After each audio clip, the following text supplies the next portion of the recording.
अब सरस होने के लिए मैं अगले कवि को चुनता हूं, इस सूचना के साथ कि हमारे भाई नीरज पुरी को इस वर्ष का काका हाथरसी पुरस्कार दिया जाने वाला है। 30वां काका हाथरसी पुरस्कार। वर्ष के सर्वश्रेष्ठ हास्य कवि को यह पुरस्कार दिया जाता है। यह हास्य व्यंग्य का ज्ञानपीठ है, क्योंकि इसमें ज्ञान की ओर पीठ करने वाले लोग पाए जाते हैं। और भविष्य का पुरस्कृत कवि उस कोने में बैठा है। इसकी चोटी का आपको न दिखाई दे रही होगी, लेकिन यह चोटी का कवि है। ब्रह्मांड से सीधे संकेत इसको मिलते हैं। सिग्नल इसका स्ट्रांग है। नाम है ओम व्यास और उज्जैनी से आए हुए हैं भाई ओम व्यास। अपने खास अंदाज के लिए प्रसिद्ध हैं। अमेरिका की यात्रा करके आए हैं। चाल वहां भी ऐसी ही थी।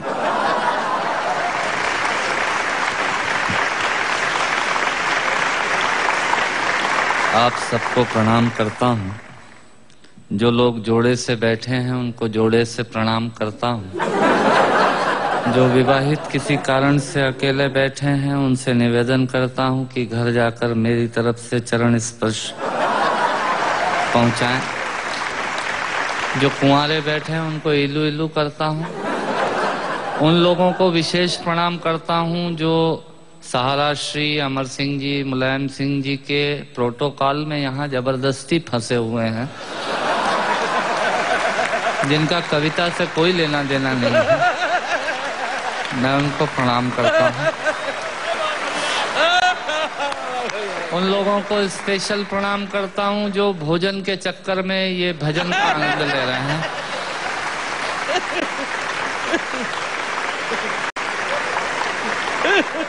हंसना सिर्फ आदमी के नसीब में है। आपने कभी किसी गधे को हंसते हुए नहीं देखा होगा। यदि देख लें तो समझ लीजिएगा ये आदमी होने की तैयारी में है। और किसी आदमी को गुमसुम उदास बैठा देख लें तो समझ लीजिएगा कि ये वो होने की तैयारी में है। आनंद से बैठिएगा। मैं आपको ज्ञान की एक भी पंक्ति नहीं सुनाऊंगा। भगवान महाकाल की कसम खाकर कहता हूँ।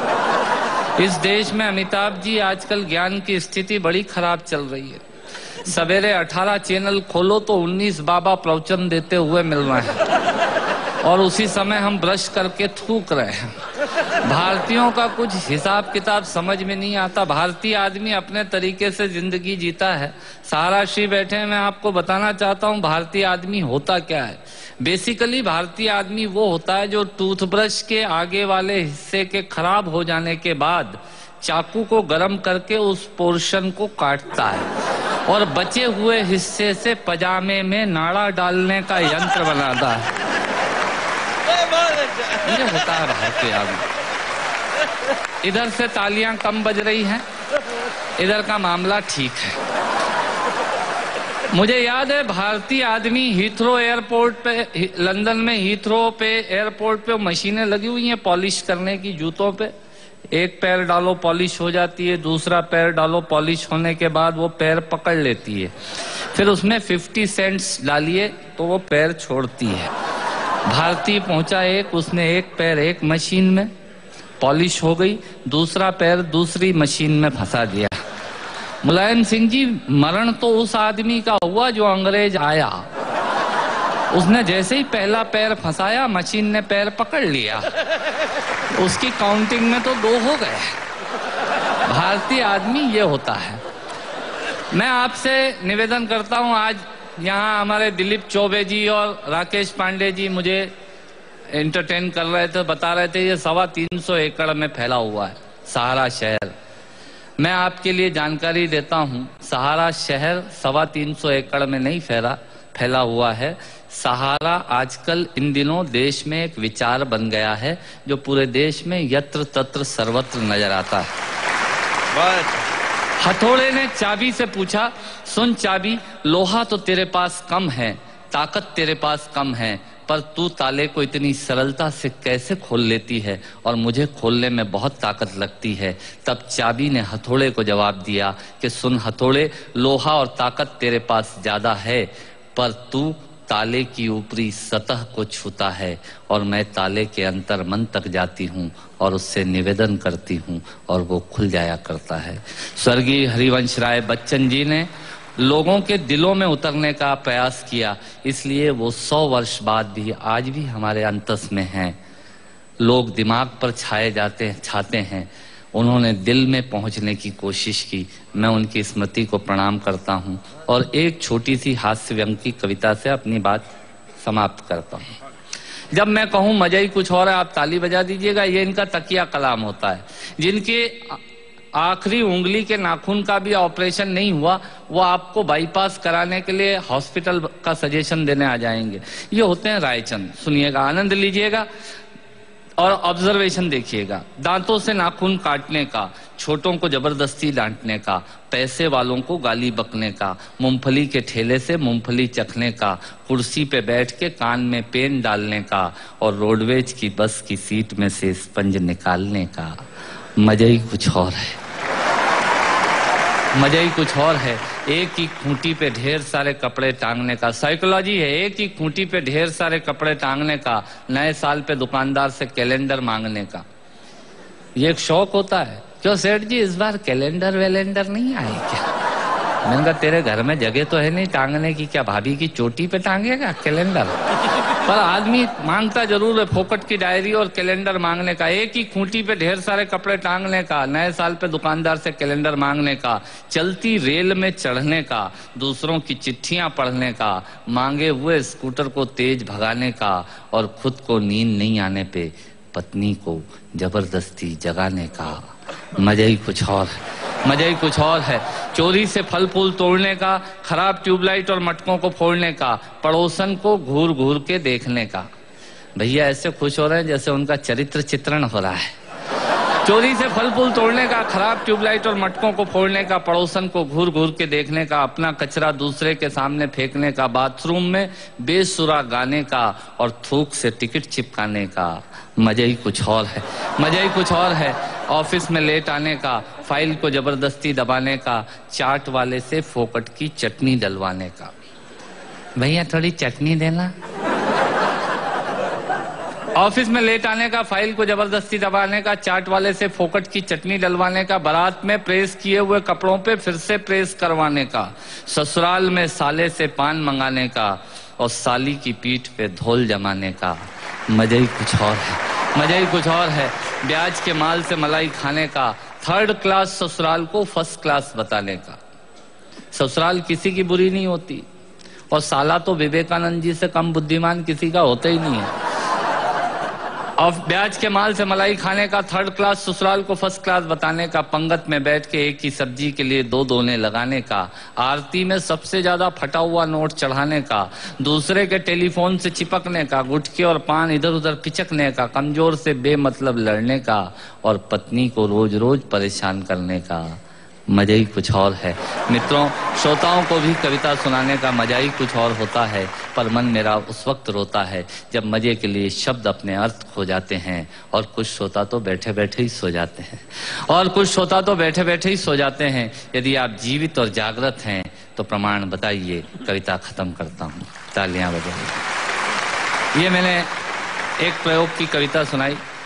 मैंने पिता पर कुछ पंक्तियां लिखी। अमिताभ जी, ये हरिवंश राय बच्चन जी की स्मृति में कार्यक्रम है, इसलिए मैं कुछ पंक्तियां पिता पर पढ़ना चाहता हूं, सुनिएगा।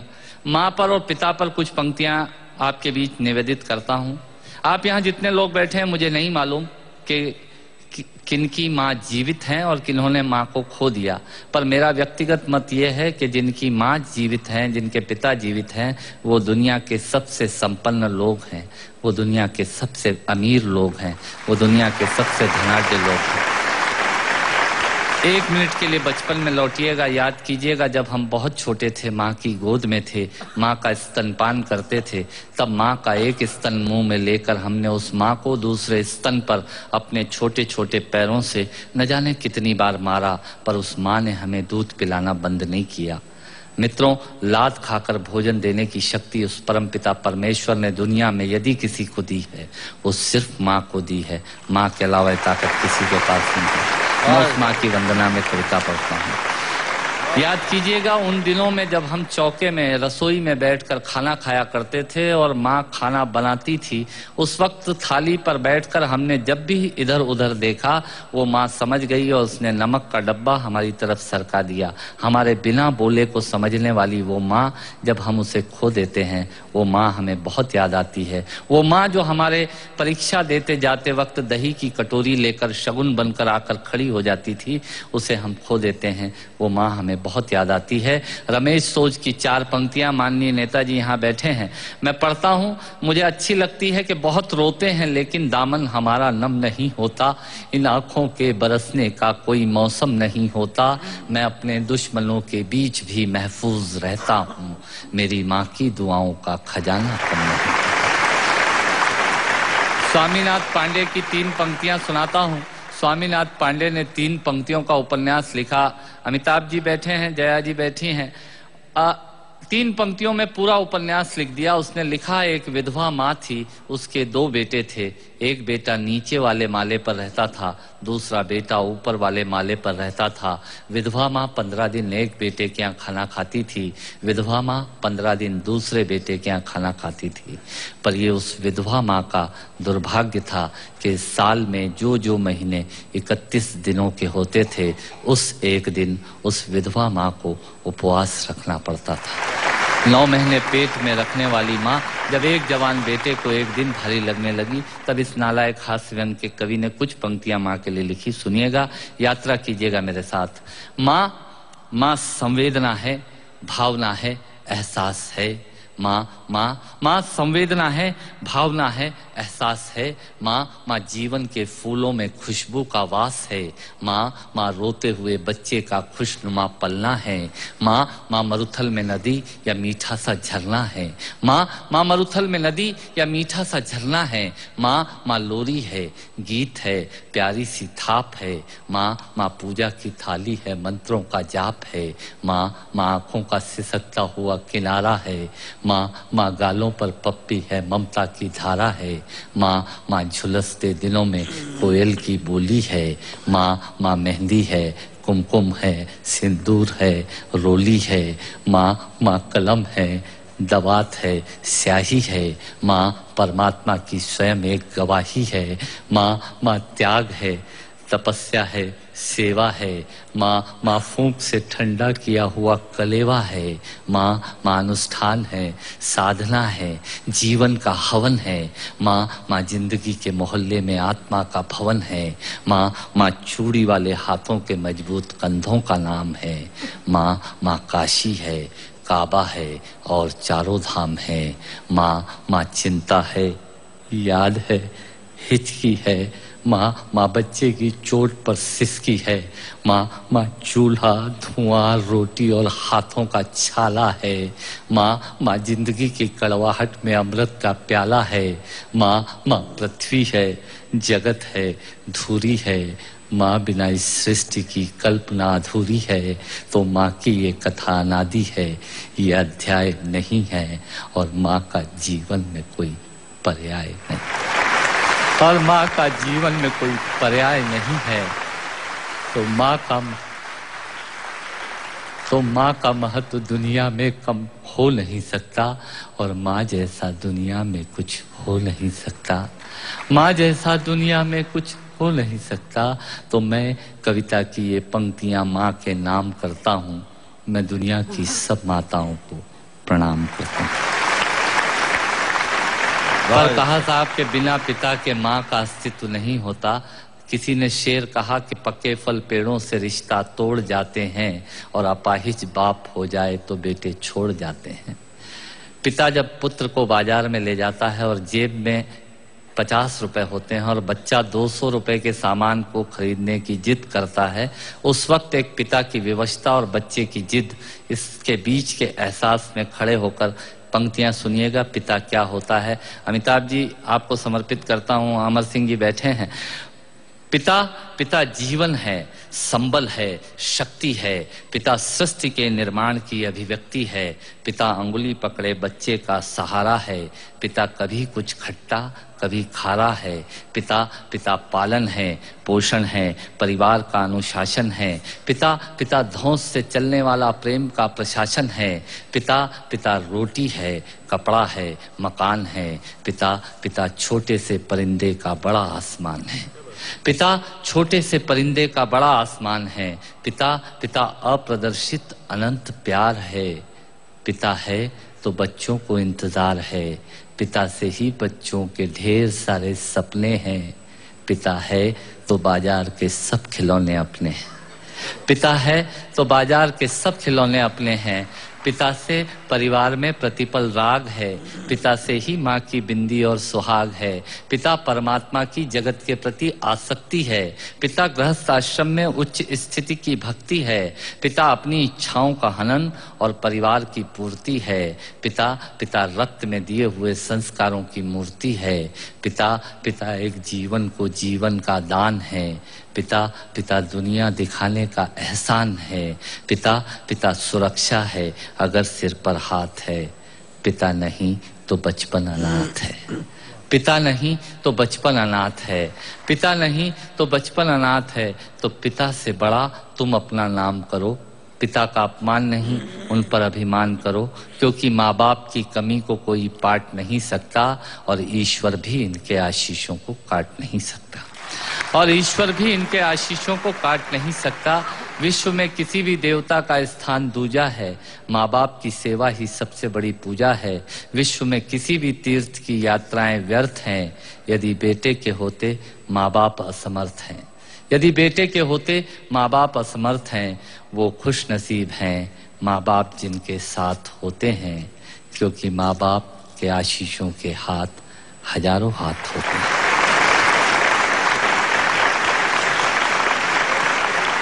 मुर्गे की टांग खा गए शादी में सारे लोग, मैं दोस्तों से हाथ मिलाने में रह गया।